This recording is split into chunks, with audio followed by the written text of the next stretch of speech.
mhadhara huu na mhadhara huu kuendesha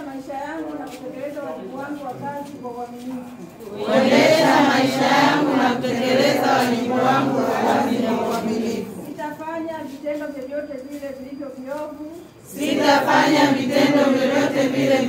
viovu. Sitachukua au kutoa dawa yoyote ile nitakayofahamu kuwa ina madhara.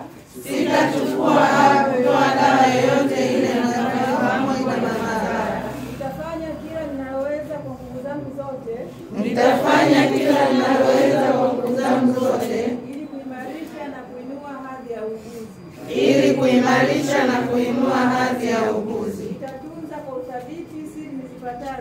Nitatunza kwa uthabiti siri nizipatazo. Ziwe za wagonjwa, familia au vinginevyo. Ambazo nitazifahamu kwa mujibu wa wito wangu.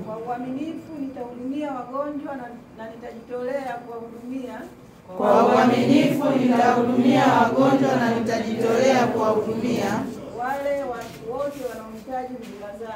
wale wote wanaohitaji huduma zangu.